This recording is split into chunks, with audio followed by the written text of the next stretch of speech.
Hi there, and welcome along to episode 5 of series 2 of the Gardener Ben podcast. We're now in the first and second week of March, and the garden is really starting to slowly wake up. I don't know about you, but the season here seems to be a little bit behind of where it has done over previous years. The winter has actually been surprisingly cold, and slowly but surely things are starting to wake up.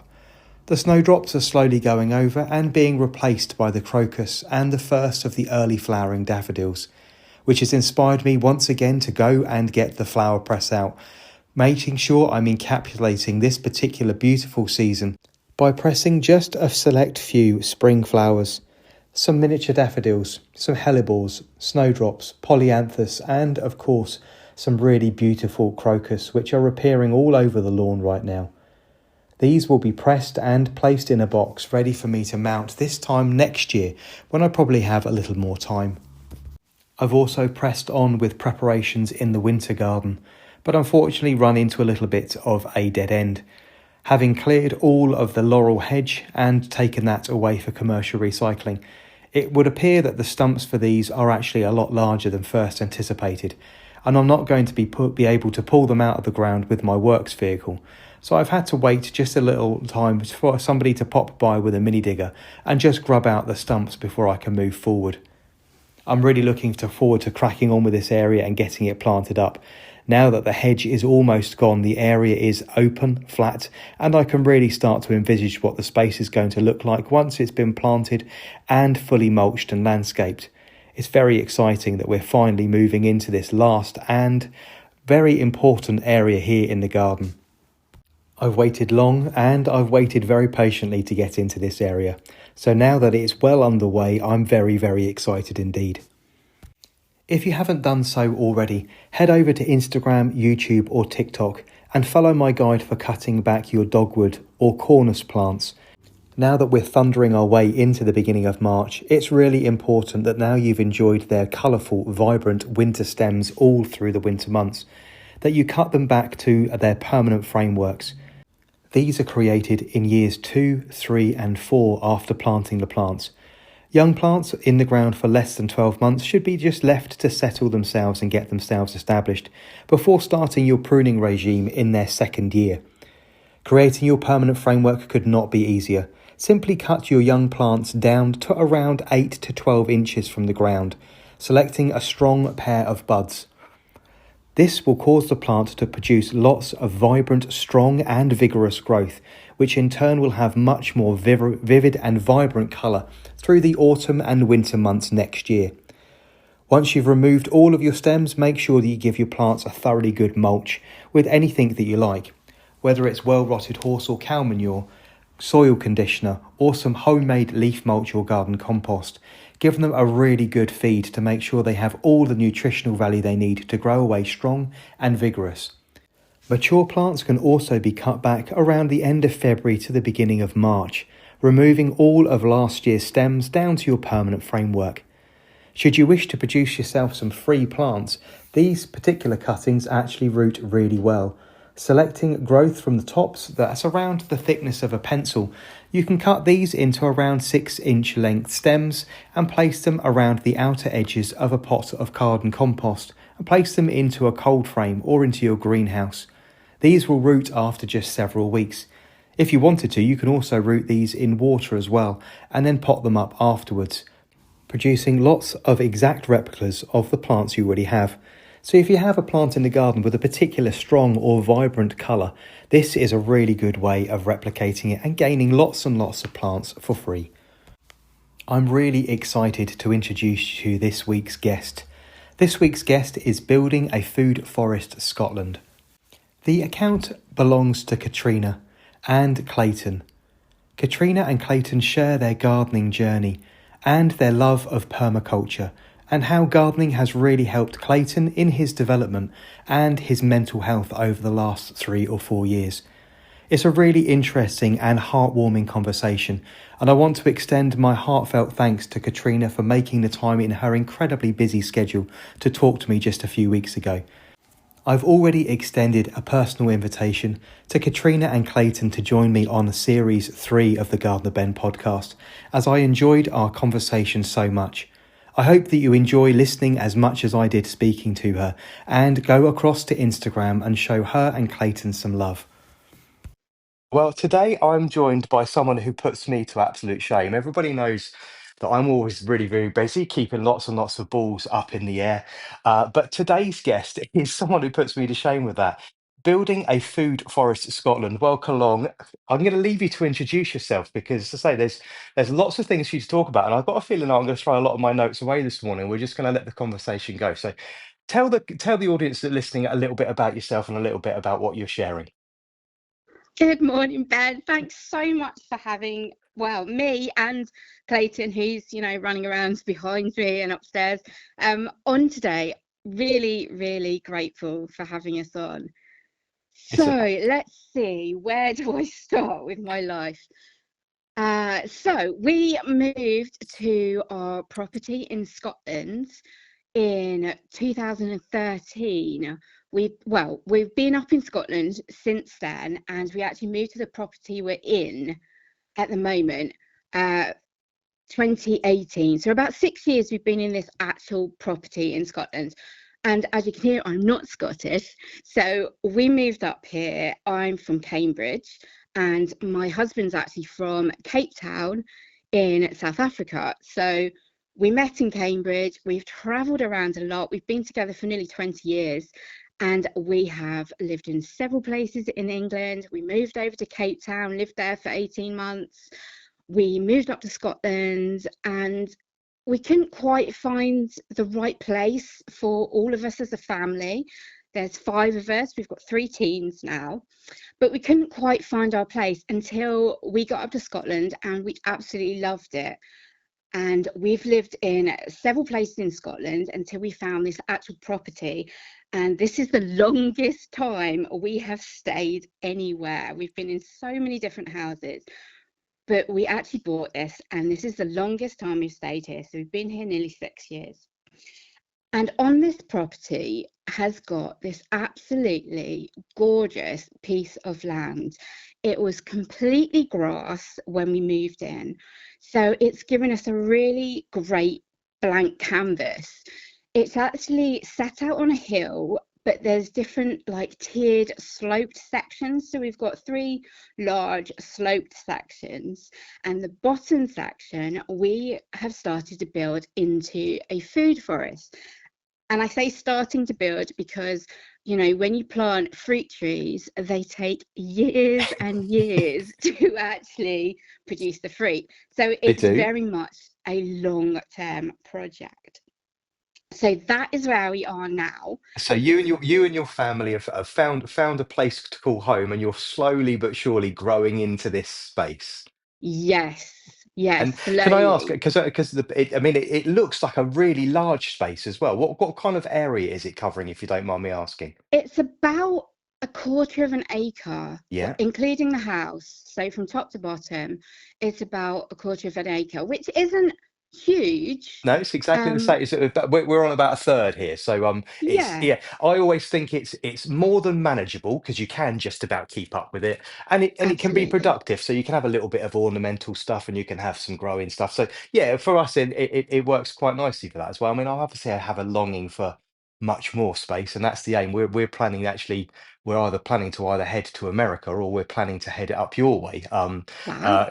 Sort of gravitating towards Scotland because again, we seem to be able to find a lot more space for our money and have a little bit more around Yeah, us. So absolutely. I mean, you could, get 20 acres and a castle up here if you wanted.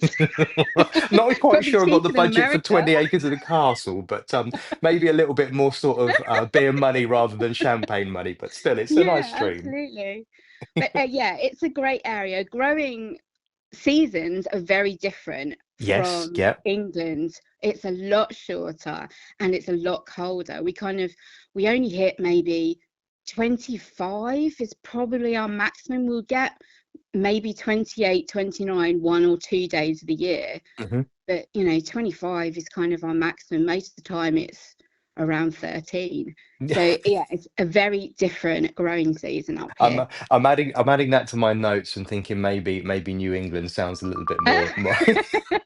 Yeah, it's very different from South Africa for us. I can imagine it is. Yes, yeah. Absolutely. The amount of jumpers my husband wears is ridiculous. Well, It's very cold up here for him. so before you bought this particular house, did you garden before, or is this a fairly new venture and something that you're doing for another particular reason? No, we've never gardened before. We've never stayed anywhere long enough. We've always rented, so we've never really kind of stayed anywhere long enough to do anything.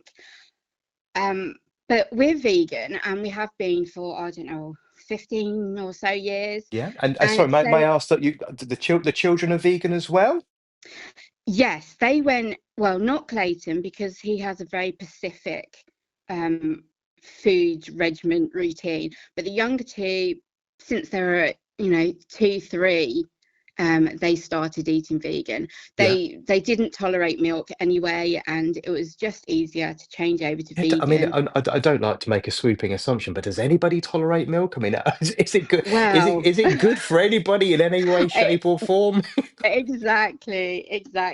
But So all down for for us, it was personal just choice. I'm all easier down to. for personal choice for people to follow their own dietary requirements. But quite literally, it doesn't do any of us any good. It's no. Well, oh yeah, we'll do our own thing. I'm not going to comment on what other people do. I know it makes me kind of feel a certain kind of way, and I avoid it like the plague. And I come from a Yeah, dairy farming family, so that's of course. So we're a vegan family, and we also kind of looked at doing like non-toxic stuff. So, all the chemicals in our shampoos and anything we put in our body and on our body. So kind of the next progression for us was then to look into permaculture. yes. So when we moved here, that's what Peter did. And it was 2018. So we were just going into lockdown, kind of 2019 or whatever. So Peter took on that during COVID. So he done the course, the permaculture design course with the Oregon State University with the renowned Andrew Millison. So anybody in permaculture know who this guy is. He's just amazing. So he did it online with him. And that's kind of where we started. So everything in our garden is designed with permaculture design, permaculture principles set in motion. So, as a broad way of saying what permaculture is, it's basically just reacting to nature. So looking at the wind, the sun, any of the water patterns, anything that is natural. And we do a lot of chop and drop, so anything we chop just gets straight laid onto the food forest floor. It's not tidy, it's not Well, rows, I don't, it's don't, I not. don't believe that God. I mean, I have this battle with people that, again, obviously, I'm renowned for roses and the rose set. The people that tend to grow roses, especially, again, I don't like to make vast assumptions, but especially the American following that I have are very clinical with these things, and it's all very Yes, almost going back to the sort of the 1940s, 1950s, 1960s style very of gardening, where tidy, no very tidy, weeds. clinical, straight edges. I spray everything until everything else that apart from what I want to grow is dead. Uh, Yes. I feed everything to an inch of its life with emulsified Uh-huh. fish oils and things. It's like, no, no, no, no, you don't have to do that. Just take a step back, ease up a little bit. And it is a constant battle because obviously having quite a decent sized worldwide footprint, people expect my garden to look a certain way. So, and I'm always trying to rebuff and say, no, actually, no. And I do try and do a little bit of cooling out or cooling in with it as well. It's like, well, wait a minute, Uh-huh. if you're saying that you're organic, you're saying you're low impact and you're a little bit more relaxed. Actually, I don't want to see a picture of your garden with the edges all clipped and the borders, the soil bare, and because the Yeah. garden needs the mess. It does need it. So It does. It needs the nature aspect of it. If you walk through a forest, it's not prim and proper. There are leaves on the ground. There are branches that have fallen, that are decaying. That's kind of what permaculture is. It's just kind of emulating everything that would happen in nature if we weren't yeah. involved, I suppose. And we're probably a little bit too involved most of the time, I think, as well. So Yeah, absolutely. So that's where we started. And as we moved into this house, there was a section at the back outside our kitchen that we planned to change into a sensory garden for Clayton. And I was going to have all the herbs in there and, water tables. He was 11 at the time when we moved in. Hmm. So all the water tables and sand tables, just so he was in a nice enclosed space and I could cook and still watch him Yeah. outside. So, for those that don't know, Clayton is autistic and he's still non-verbal. He says a few words, but he's classified still as non-verbal. He's got sensory processing disorder. So, anything that comes in, so auditory, taste, anything like that, doesn't quite come in the way it should into his body. And then he's got speech and language delay. So the idea was to set up this little area. But then one day, as we started planting our herbs, we had trays and the soil out and the seeds. He was right in there with us, Yeah. planting it all. So for a child who wouldn't even hold a paintbrush because he didn't like the look of the paint when it Hmm. dripped, he was in the soil. He had his fingers in it. He was planting. He was picking up the soil with his hands and putting it in the pots. And that is when everything changed for us. And we just decided, okay, so how can we change our life to suit him? So I went into home educating him about 6 months prior to this. Yeah. He was in a special needs school. He had 2-to-1 help with him all the time. So he had two adults with him all the time, and he still didn't cope. He was there for 5 years and he just didn't cope. If any of the routine changed, if the teacher wasn't in, if the swimming pool was closed, if a lunch was slightly different, he just didn't cope. And the kickback from that, 3 o'clock when he would come out, would be 10, 12 hours of meltdown Yeah. every single day. And it just didn't work. So when we moved to this, we decided, right, I'm going to stop work. I'm just going to home educate. But it was kind of like, oh, what do I do? What sort of things do I Yeah. do What with him? what does what does a learning curriculum look like? That's going to be educational and fun and engaging and still Yes. and all and lean into his skill set and what interests him to pick up. Because again, I've talked to several guests about these little tiny threads with young people, and I obviously know that Clayton is particularly special with his learning. Needs and requirements, but there are little tiny threads with young people that all you've got to do is encourage them and give them a little bit of kindling, and all of a sudden they burst into flames. And if you continue to fan that flame, you end up moving in a direction that sparks a lifetime of passion. So Yeah, that is absolutely it. And I think with autistic children as well, it's hard to kind of find that one thing yeah. that they're really interested I, in. So, I found mine very young, so I've actually gone. I don't want to sound like and I've gone all tingly talking to you about this oh, because someone part of the neurospicy community myself. I am a high masking autistic behind the scenes and someone who's come up with high coping mechanisms and it in uh-huh, long term it's nobody's fault. It's just the way it is. In long term, I've covered up a huge amount of my characteristics and my personality, and it's done me as an adult a huge amount of damage. yeah, Unpicking that damage has been really painful and a hell of a journey, but it needs to be done. And it's not until someone sort of lifts the veil of one particular part of your character, and you go, "Oh my goodness, my entire life makes sense. What on earth?"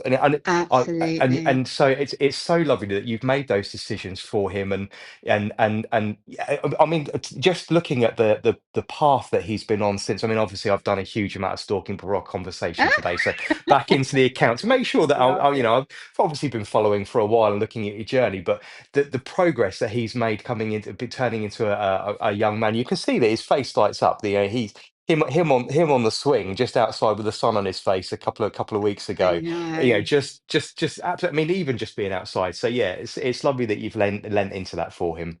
Yeah, he's just so happy. And I think the whole kind of, you plant a seed and it does something. Yes, I yeah. think that whole process for him, he finds fascinating. Where, And it's if also you're very sitting, it's also very slow, isn't it?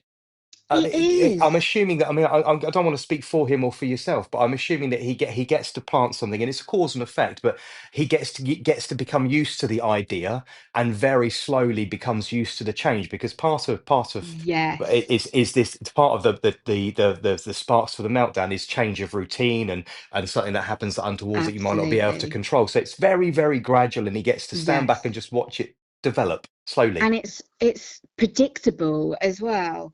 Well, I So hope so. yeah, so he knows that when it's cold, so in the winter we plant certain plants. He Yeah. knows in the spring we then put them outside, the summer, it's so predictable. So it's kind of like he's settled into this really A nice, natural rhythm. exactly, but of life, Yeah. where before he was so much in this bubble, and it was that you couldn't get him out of it, where now he's like involved in life. He knows when to put his welly boots on. He knows when it's cold he needs to put a hat on. He's involved in the months and the days and the seasons and all that stuff that was nonsense to him. It didn't mean anything to him. Hmm. So yeah, it's just so lovely to see him being in the world doing things. That's wonderful. So can I ask? I mean, what does a normal day for yourself look like? Obviously, you're a family of five, so your household must be incredibly busy. So what would a normal day look like? What would, for instance, Monday look like for you? Yeah, so Clayton's coming up 18. We've then got Riley, who's going to be 17 in a few months, and then Eliza is 15 later on the year. So we've got three very tight age gapped Yeah. teens. And but So by the looks of the social media, they're interested in very different things as well. they are, they are. Yeah, Riley's very interested in his athletics and his Yeah. basketball, and he wants to go to uni and Am I do right in thinking physics. You know, climbing? Is it climbing? sorry. Is it climbing as well? Have I seen that Uh, somewhere, or am I incorrect? Jumping, probably. Jumping. There we go. Yeah, Yeah. yeah, he loves jumping and measuring his jumps. Yeah. Yeah, and he's going to go to uni and do physics. And then Eliza is more into crafts and crocheting and Yeah. textiles, and she wants to go into like design. So Which is yeah, always just very, all very sensory as well, isn't it? yeah, Yeah. yeah, very, very different kids. So a Monday, Peter actually goes to work in the morning. So he would get up early and he would go out to work just for the 3-4 hours into the office, just to give me and Clayton time on our own, as well. He works from home most of the time, but sometimes he goes into the office. So that is our Monday morning, where he would go into the office. So it's just me and Clayton. The other two would go to school. We would do our formal work together. So he does do, even though I never show it on social media, he does do his maths and his English and his science, and he covers like apps to do those. Yeah. So we do that in the morning. We then go to the shops so he can get his food for the day. He then goes to KFC because he has popcorn chicken because he's not vegan. And that's, a very autistic thing, to only eat beige and brown food. So I, that's what we do. I find myself, and I didn't realize I did it for so many Yeah. years, just eating one particular food. I mean, they're not beige and brown for me, but just eating one particular food for literally 4 months till you cannot stand the sight of it anymore, and then Yes. eating another food for another four Yeah. months. And it's just so predictable. And So it's like, why it, have I done this? I don't understand it until someone tells you why you've done and it. You then go, you're oh like, my goodness, aha. why have yeah, I've been doing this for Yeah. 40 years.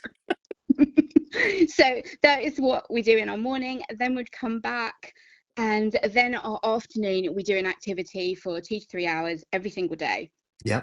So at the moment we have planted out all our seeds that needed to be planted out. So we're actually doing DIY in our house at the moment. So we are just finishing off wallpapering and paneling and painting. So that's kind of what we're doing at the moment. But Yeah. usually when we get into the nice routine of the summer, we would be outside for 2 to 3 hours, either tending to the plants or building something new, or mulching, or any task that need Any doing. task that needs in the garden, yeah. Yeah, and because it's with Clayton, everything is very slow, and I allow him to just do it at his pace. So rather than kind of me explaining what he needs to do, I will show him and then he will just copy. And Yeah. then if I need to adjust, then I will show him how to adjust. But everything is very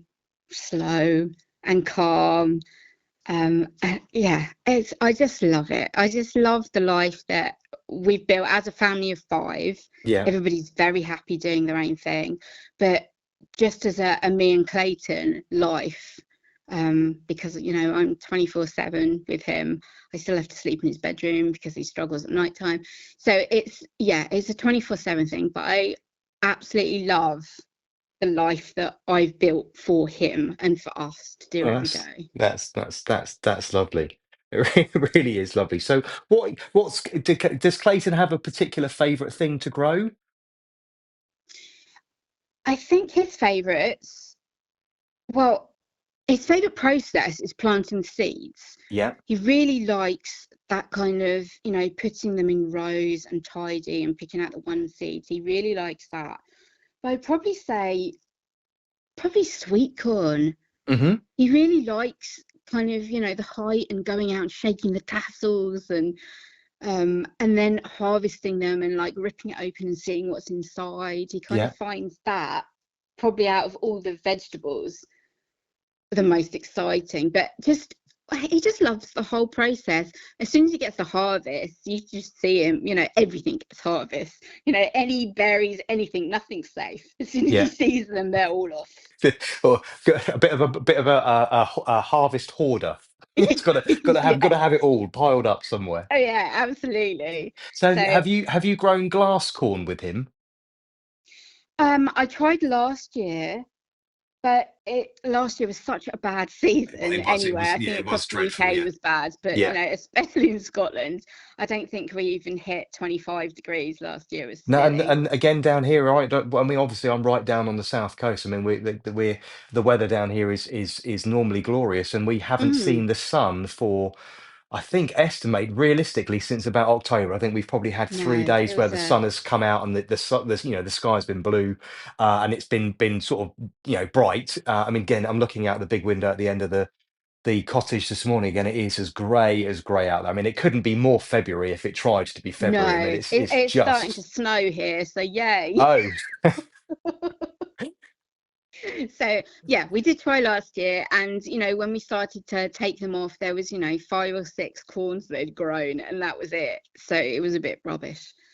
But I've got the And seeds, and we'll try again because I think you'd be fascinated by the fact that they're different colours. yes, yeah, So and still yeah, edible. So yeah, I mean, on that note, because obviously I know that one of the things with his condition will be sort of changing. How does it for instance with that harvest of the corn that wasn't particularly great? How does he manage to process that? Can he actually is he actually working through the steps and he's okay with that, or does he show massive disappointment? Because I mean, I show massive disappointment. I get really frustrated. So it must be yes, terribly disappointing for him. yeah. I think last year is very hard on him, Yeah. which is why there probably wasn't as much content going out of the garden because we focused on a renovation that we were doing on our top floor Hmm. last year. So most of the afternoons we were up doing that because I just knew that he wasn't going to get what he expected or that feeling that he always gets from the garden. Yeah. So we've done a lot more reno. So it's kind of like me just going, okay, I know the path this is going to go So I'm in a kind of few going to try weeks or and put a months. little I bit, need to, prepare the blow just a little bit. But yeah, yeah, I need to change the direction slightly. But I'm hoping this year is a lot better and we're starting things a little bit earlier. We've, got some grow lights and some heat mats and some little extra bits so we can start a little bit earlier this year. yeah, So just to hopefully, elongate the season and get it out ahead of schedule. yeah, and we've actually invested in a greenhouse. Not that it's up; it's been sitting there for about 4 months. But we have invested in a greenhouse for the first time this year, or the first time I ever mean in that this will be year. that will be an absolute game changer for you. I can Yes, imagine. yeah, I'm hoping so. So And what can yeah, I so ask? I'm What sort hoping of even size it if is? Because they don't need to be big. But what sort of size have you got? it's a dome. It's not a Okay. traditional one Yeah. because we live at the top of a hill and we've got fields either side. The wind that rushes over is just awful. So it's like a So we've like got, an igloo design. yes, exactly like Yeah. that. So I think it's, I don't know, 3 meters Okay, circle yeah, okay. So you kind of size. should have a nice amount of space in there to. I Yeah, say pretty decent. you'll be really surprised. I've only got a little 6 by 8 crystal, which I got on FaceBay. Basically, I drive a tipper truck for work. Obviously, I'm a commercial landscaper, and the spec was I didn't want to. You see loads of them. You've either got to take them down or they've all been taken down, and you think, oh, there's Yeah. thousands of parts. I mean, I don't want to do this. So basically, if it fitted on the back of my wagon without the glass on it, that was the aim. So I Oh, picked up this. nice. I think I paid £50 for it. I mean, literally, and it was a complete game changer. And it's only That's tiny, but great. it always astonishes me how much I can pack into it. And how much I can play around with. So I mean, with your growing season being as short it is, it just sort of Hmm. adding 4 to 6 weeks on the end and 4 to 6 weeks on the beginning. It'll be a complete Yeah. game changer for you. Absolutely, that's what I'm hoping. And I've seen that other people have put like double beds in this, so it should be a pretty decent size. So Yeah, I'm hoping, if nothing substantial grows on the outside, that at least the stuff in there will be harvestable. yes, yeah, perfect. And again, I say, going back through your account, there's a couple of books from yourself as well. Yeah, a few years ago, I decided that I wanted to share more stories about Clayton and the garden and how the garden has helped him with his mental health and, just little things to show hope to parents that have just got their first diagnosis. Because I remember that. And, I remember looking around and just going, okay, great, there's information for like maybe up to age 10, but then what happens then? Hmm. So I just wanted to kind of stories out there to show that actually there is other stuff that you can do and the garden is always there, like always, even if it's just a few pots just outside your house or it's just windowsill growing. There's always access to a garden somewhere, or something that you can grow. And I just wanted to kind of get that message across to people. So I've got 8 in the series planned. I've got 4 out already. So I've got them on growing, harvesting, sowing, composting, and then we've got a weather and seasons record book as well. So they've gone down really well in school settings, and with carers and nurseries so far. So I'm really pleased with how they're going. Yeah. So yeah, it was just another way of getting our story or his story It's, out into it's, the world. it's amazing. I don't know how you're finding time for it all because I say I find myself run ragged and I haven't got 3 children lying on me. It's My whole day is planned every half an hour blocks. So so I'm like, okay, so I'm talking to Ben today. That's 2 of my blocks today for Ben. And and my next half an hour would be crocheting my temperature blanket for half an hour. It's just my whole day's like that, and it it's just how it is, and it's fine, and I'm happy with that. yeah, So yeah. wonderful. Um, I think we're going to have to wrap up today's conversation because I think I could speak to you for absolute hours, and I'm aware that you've got a bit of a time restraint today, which is absolutely fine. I'm gonna say this on this stream that actually I'm gonna ask if you'll join me maybe to actually series 3 when we come back to this because I think you've got an awful lot more to share with the world just yet, and there's a really interesting backstory to you and the way that you're using gardening in your day-to-day life. So I want to thank you very much for joining me this morning. I'm really looking forward to sharing this particular episode that will come out in just a few weeks' time. But if you agree to, I'm hoping you'll speak to Yeah. me again in series 3, and we can do this again because I thought the conversation would run on to about an hour and a half, which is far too long for a podcast.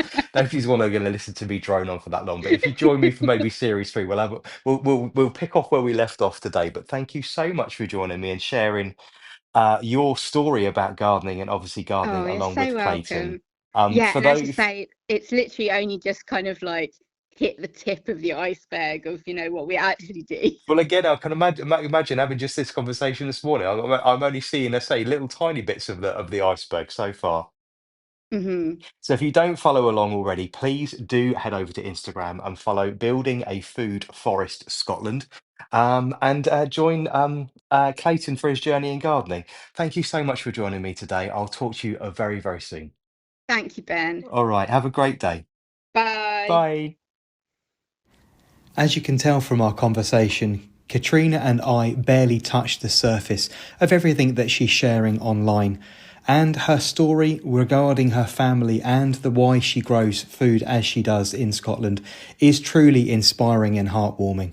I really hope that she finds the time to join me on Series 3 and continues our conversation. But do head over to Building a Food Forest Scotland on Instagram and show her account some love, as well as all the other different types of media that she produces. I'm off out into the garden, having just received a package from Farmer Gracie, who have been kind enough to actually supply some peonies for personal review for the 2026 season. These plants are bare root, and I'm going to be potting them up over the next couple of hours and bringing them on to get them fully established, ready to review in 2026. Continuing my peony review series for 2025, you can see me and expect to see full personal reviews for Green Lotus, Bridal Shower, Etched Salmon, Lemon Chiffon, and my personal favourite, Scrumdiddlyumptious. So look out for that series of videos coming from me in late May and all the way through into June. I hope that you have a wonderful week and achieve lots of great things in your garden. I'll be back next week when I'm joined by Nick, who is the owner and operator of my favourite dahlia nursery down near Romsey, Gilbert's Dahlias. This is the place that I visit once every year during the month of August or sometimes into September to visit and walk around their fabulous dahlia field, being able to get up close and personal with hundreds of different varieties growing out in natural light, so I can select the varieties I want to grow for next year. The cafe also serves an exceptionally good ploughman's, which I always make sure that I participate in every time I visit. Join myself and Nick next week on the Gardener Ben podcast. And until then, happy gardening.